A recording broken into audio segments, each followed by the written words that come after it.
In the face of this COVID-19 worldwide pandemic, the question is, should you be wearing a mask when you go outside? For the answer, stay tuned.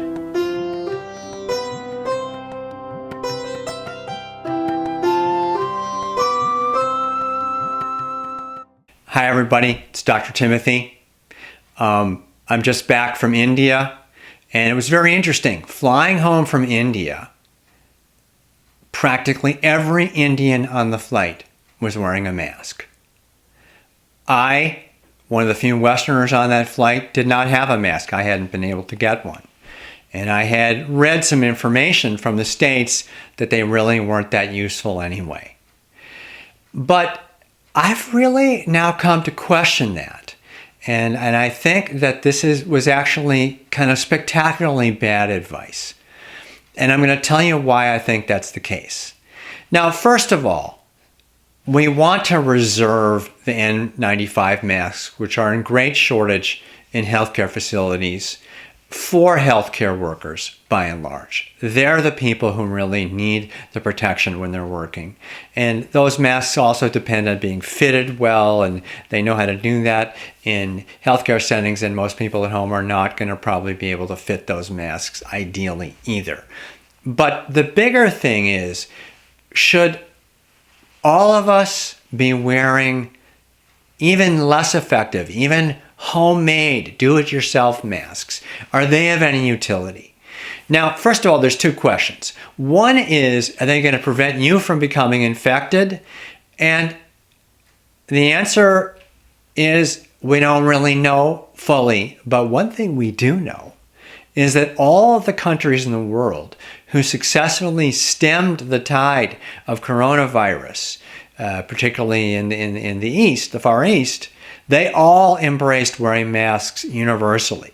And it's starting to grow in popularity even here now in the United States. You're seeing more people with masks on. But still, most people, at least around here where I live in Burlington, Vermont, do not appear to be wearing masks.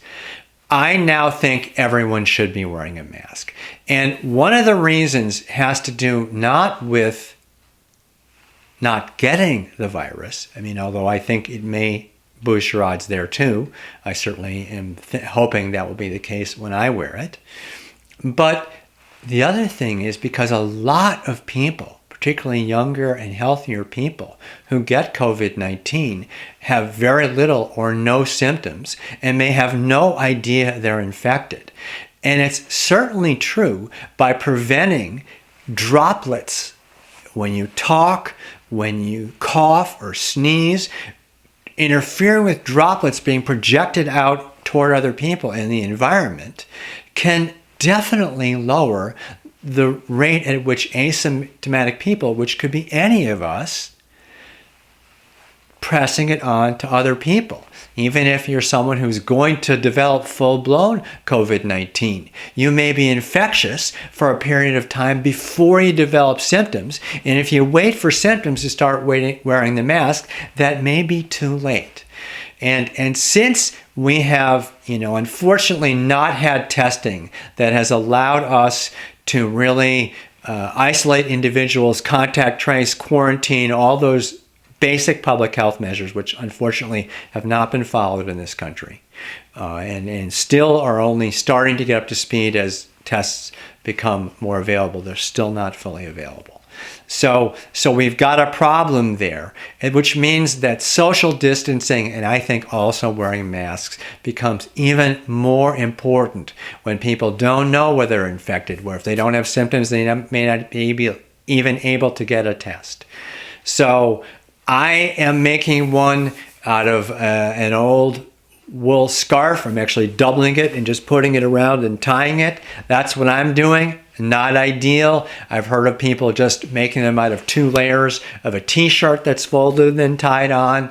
And I'm sure there are abundant videos and articles starting to be out there about how to make your own masks. So whatever you do, I think even if we don't have data. This is one of the principles I talk about in the book, Saving My Neck, where I used a holistic approach to fight my cancer. The idea is when you don't have the kind of scientific evidence you'd like, which is the case with masks and COVID-19. We don't really know for sure. But when something is safe and easy and cheap and might just make a difference, and even preventing a few infections could then stop them from being new places where the virus takes off. So I think it really makes sense to do things even lacking good data. And by the way, the data we have supports using the masks. So this notion that we shouldn't be using masks, I think, was unfortunately bad information that many of us believed in the early going, but I think we're really now forced to reevaluate.